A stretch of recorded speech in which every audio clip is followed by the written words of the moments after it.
అందరికీ నమస్కారం. ఓం నమ శివాయ. ఈరోజు సోమవారం. మేము అనుకోలేదు ఈవేళ ప్రెస్ మీట్ పెడతామని, కానీ పంచారామాల్లో ప్రముఖ శివక్షేత్రమైన ద్రాక్షారామ గుడిలో జరిగిన ఒక దుర్ఘటనను గతి లేక ఏం చేయాలో తెలియక కార్యకర్తలకు విశ్వాసం కల్పించాలనే ఒక భ్రమలో, అంటే ఏ పార్టీ అన్నా వాళ్ళ యొక్క పార్టీ విధి విధానాల మీద కార్యకర్తలకు ఒక ఉత్తేజం తెస్తుంది. కానీ అతి సున్నితమైన విషయం. ఏ విషయం అంటే భగవంతుడు. ఒక అద్దం పగిలితే మనం చాలా బాధపడుతున్నాం, తీసి పక్కన పెడతాం. కానీ ఒక సర్వేశ్వరుణ్ణి ఒక అగంతకుడు ముక్కలు చేస్తే దాని గురించి సంఘీభావం ప్రకటించవలసింది పోయి గతి లేని స్థితిలో ఉన్న ఈ రామచంద్రపురం నియోజకవర్గ వైసీపీ పార్టీ నాయకులు, కార్యకర్తలు అందరూ కలిసి సర్వేశ్వరుని పేరు పెట్టుకుని చేస్తున్న ఈ క్రియను ఏమనాలో ఆ సర్వేశ్వరుడే భవిష్యత్తులో నిర్ణయిస్తాడు. ఇక వస్తే కూటమి విషయానికి వస్తే, భారతీయ జనతా పార్టీ దేశ సమగ్రత, హిందుత్వం కోసం పోరాడే పార్టీ. తెలుగుదేశం పార్టీ బడుగు బలహీన వర్గాల కోసం విజన్ ఉన్న పార్టీ. ఇక జనసేన సమస్యలపై పోరాటం చేస్తూ ఒక వ్యక్తి కాదు వ్యవస్థతో ఉన్నామని నిరూపించి 2024 సార్వత్రిక ఎన్నికల్లో మిమ్మల్ని ఎక్కడ కూర్చోబెట్టాలో అక్కడ కూర్చోబెట్టడంలో ప్రముఖ పాత్ర వహిస్తూ కూటమిని చేసిన ఈ ఎన్డీఏ కూటమి దాంట్లో ఒక గుడిలో జరిగిన సంఘటన పట్టుకుని జీవిద్దాం అనుకుంటే ఇది ముమ్మాటికి తప్పే. మిస్టర్ సూర్యప్రకాష్ గారు, గతంలో నేను మిస్టర్ అంటే అర్థం తెలియని నాయకులతో మీరు మాట్లాడించారు. మిస్టర్ అంటే ముందు అర్థం చెప్పి వాళ్ళకి ప్రెస్ మీట్లు పెట్టించవలసిందిగా గతం కోసం నేను చెప్తూ, ఇక మీరు అంటున్నారు ఏమని, మంత్రి గారు రాజీనామా చెయ్యాలి. చూసారా, మీరు ఏ స్టేజ్కి వచ్చేసారంటే గౌరవ కార్మిక శాఖ మంత్రిని రాజీనామా చేయాలని ఎవరు చెప్పాలి? స్వపక్షం వాళ్ళు చెప్పాలి.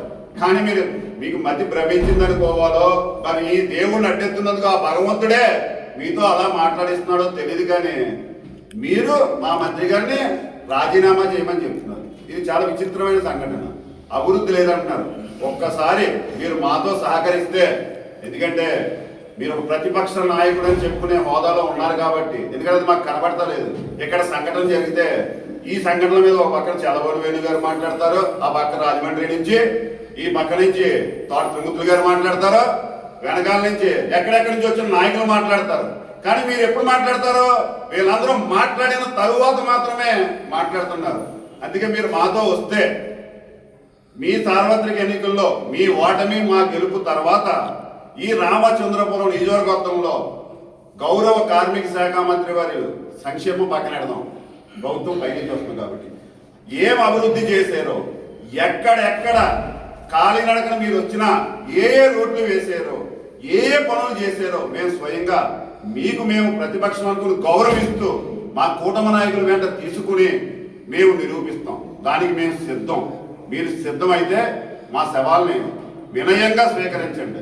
అంతే తప్ప ఆ మందు తాగే వాళ్ళతోనో వీళ్ళతోనో, ఎందుకంటే మీ నాయకులు చెప్పారు ప్రెస్ మీట్లు పెట్టొద్దని, పెట్టండి. ఎందుకంటే ప్రెస్ మీట్లు పెట్టలేకపోతే మీ పార్టీ ఉందని తెలుసు. ఎందుకంటే భగవంతుడి మీదే ప్రెస్ మీట్లు పెట్టి కనుమరుగైపోయారు మీరు.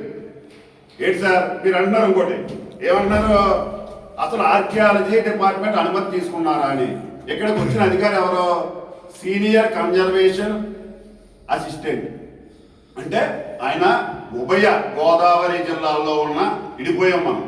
ఇప్పుడు ప్రస్తుతం కాకినాడ, కోనసీమ, రాజమహేంద్రవరం జిల్లాలకి ఒక ఆర్కియాలజీ అధికారి వచ్చి ఎండోమెంట్స్ డిపార్ట్మెంట్ వారు వాళ్ళకి చెప్తే వాళ్ళు వచ్చి ద్రాక్షారామ పోలీస్ స్టేషన్లో ఉన్న పోలీసు వారికి కంప్లైంట్ ఇచ్చారు. ఇది ద్రాక్షారామ ఎండోమెంట్స్ వారు ఎవరేస్తారు కంప్లైంట్? వాళ్ళ పనిది. మీరు అన్నారు సెంట్రల్ ఆర్కియాలజీ వారు చెప్పారండి. అక్కడికి ఈ ద్రాక్షారామ ఇండో డిపార్ట్మెంట్ ఈవో గారికి పెడితే ఆర్కియాలజీ డిపార్ట్మెంట్ వారు కంప్లైంట్ ఇచ్చి ఉన్నారు. మీరు వెళ్ళి వెరిఫై చేసుకోవాల్సిందిగా చెప్తున్నాం. నెక్స్ట్ సంప్రోక్షణం గురించి మాట్లాడుతున్నారు. దాని గురించి నాకు అవగాహన లేదు. కానీ ఎందుకంటే భగవంతుడి గురించి మాట్లాడే శక్తి అయితే నాకు ఇవ్వలేదు, నేను నా మీద అవ్వలేదు. కానీ ఆ రోజు సంప్రోక్షణం జరిగినప్పుడు డిప్యూటీ కమిషనర్ గారి ఆదేశాల మేరకు సుమారు ఏ జిల్లాలండి, ఈస్ట్ గోదావరి, వెస్ట్ గోదావరి అంటే ఉభయ గోదావరి జిల్లాలకు సంబంధించిన ఉన్నత అధికారి ఫర్ ఎండోమెంట్స్ డిపార్ట్మెంట్ వచ్చి ఇక్కడ మీరు చెప్తున్నారు చూసారా, పలానా సమయంలో 5:29 చెయ్యాలని ఆయన దగ్గరుండి ఇక్కడ లోకల్లో ఉన్న ఉన్నత అధికారులతో మాత్రమే ఈ పునఃప్రతిష్టని చేయించారని అక్కడ రికార్డ్స్లో ఉన్నాయి. దయచేసి అది కూడా వెరిఫై చేసుకోవాలనేది మాకు మనం. ఎందుకంటే ఎంత సున్నితంగా ఎందుకు చెప్తున్నామంటే ఇది భగవంతుడిది, పైగా ఈ సర్వేశ్వరుడిది.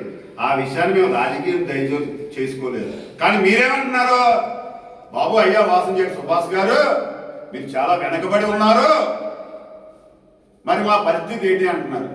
ఎక్కడ వెనకబెట్టారో మీరు చెప్పండి, మీరు చెప్తే మేము సరిదిద్దుకుంటాం. కానీ ఏమీ చెప్పకుండా వెనకబడి ఉన్నారో మీ శాఖలో మీరు అంటున్నారు. ఆ శాఖల స్థాయి ఏంటో మీరు రోజు చూస్తలేదా? ఈ రోజు గౌరవ కార్మిక శాఖ మంత్రి ముఖ్యమంత్రి గారిని వితిన్ మినిట్స్ లో కలిసి స్థాయికి ఎదిగాడు ఈ వాసంశెట్టి సుభాష్ గారు. అది ఆయన మీరు చెప్పే విలువ. నెక్స్ట్ వచ్చి గుండు సున్నాలో మీకు అతి త్వరలో వచ్చి ఎలక్షన్లో ఎన్ని వస్తాయో మేము చెప్తాం, లేదా మీరే చెప్తారు. ఈ వచ్చి సార్వత్రిక ఎన్నికల్లో, రేపు స్థానిక సంస్థల ఎన్నికల్లో గుండు సున్నాలు ఎన్ని ఉంటాయో మేము నిరూపించే స్థాయిలోనే, లేదా ఆ విలువలు మాకు ఉన్నాయి కాబట్టి ఆ గుండు సున్నాల సంఖ్యని మీరే చెప్తారు మాకు. నెక్స్ట్ వ్యక్తిగతంగా మీరు మాట్లాడుతున్నారు మంత్రి గారి కోసం.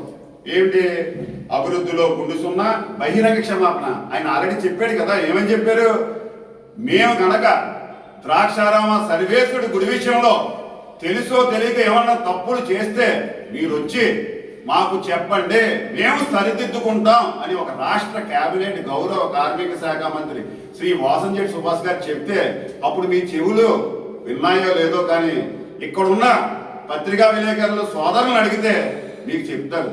ఎందుకంటే భగవంతుడి విషయంలో రాజకీయం చేసి నీచ స్థాయిలో అయితే కూటమి ప్రభుత్వం లేదు, కూటమి నాయకులు లేరు. పైగా ఇక్కడ ఉన్న మంత్రివర్యులు పరమ శివభక్తుడు. ఎందుకంటే ఆయన నిత్యం ఆరాధించే ఒకరికొక దైవం, ఒకరికి జీసస్ ఇష్టం, ఒకరికి అల్లా ఇష్టం, ఒకరికి హిందూ మతం ఇష్టం. ఈయన పైగా శివభక్తుడు, శివుడు అంటే ప్రాణమిచ్చే మనిషి. అటువంటి శివుడు గుళ్ళో జరిగిన అపరాధానికి ఆయన గౌరవ కేబినెట్ గౌరవ ముఖ్యమంత్రి వారి దగ్గర ఉంటే ఉదయం 9 గంటల లోపులోనే వాళ్ళ తండ్రిని కూటమి నియోజకవర్గంలో ఉన్న కూటమి నాయకులు అందరినీ కలుపుకుని గుడి దగ్గరికి వెళ్ళి, అక్కడ మేము ఎవరు ఇన్వాల్వ్ అవ్వలేదండి. ఎందుకంటే అక్కడ ఈ విషయాల మీద అవగాహన ఎవరికి కూటమి నాయకులకు ఉండదు. ఒక ఆర్కియాలజీ డిపార్ట్మెంట్, ఒక ఎండోమెంట్స్ డిపార్ట్మెంట్, ఆ గంతును పట్టుకోవాలి కాబట్టి పోలీస్ డిపార్ట్మెంట్ వాళ్ళకి పెట్టి మేమెవరం కూడా లోపలికి వెళ్ళలేదు. ఎందుకంటే అక్కడ పర్మిషన్స్ లేవు మాకు, ఆఖరికి ఎవరికీ కూడా. అయినను మీరు వచ్చారు, చుట్టపు చూపుగా వచ్చి, తప్పదు కదా ఏదైనా జరిగితే చూడాలని వెళ్ళి మీ గ్యాంగ్ వేసుకుని వెళ్ళి చుట్టపు చూపుగా వచ్చి ఒక ప్రెస్ మీట్ ఎట్టి వెళ్ళిపోరు. మా బీజేపీ నాయకులు చెప్పారు, మరి చిత్తశుద్ధి ఉంటే మాతో పాటు మీరు ఆ దొంగను పట్టుకోవాలని అక్కడే కూర్చోవాలి కదా. అదే కదా మీరు చెప్పి హిందూ ధర్మం ఇప్పుడు చెప్తున్నారు కదా. అటువంటి హిందూ ధర్మాన్ని మీరు హేళన చేస్తున్నారు. వద్దండి, రాజకీయాలు వేరు,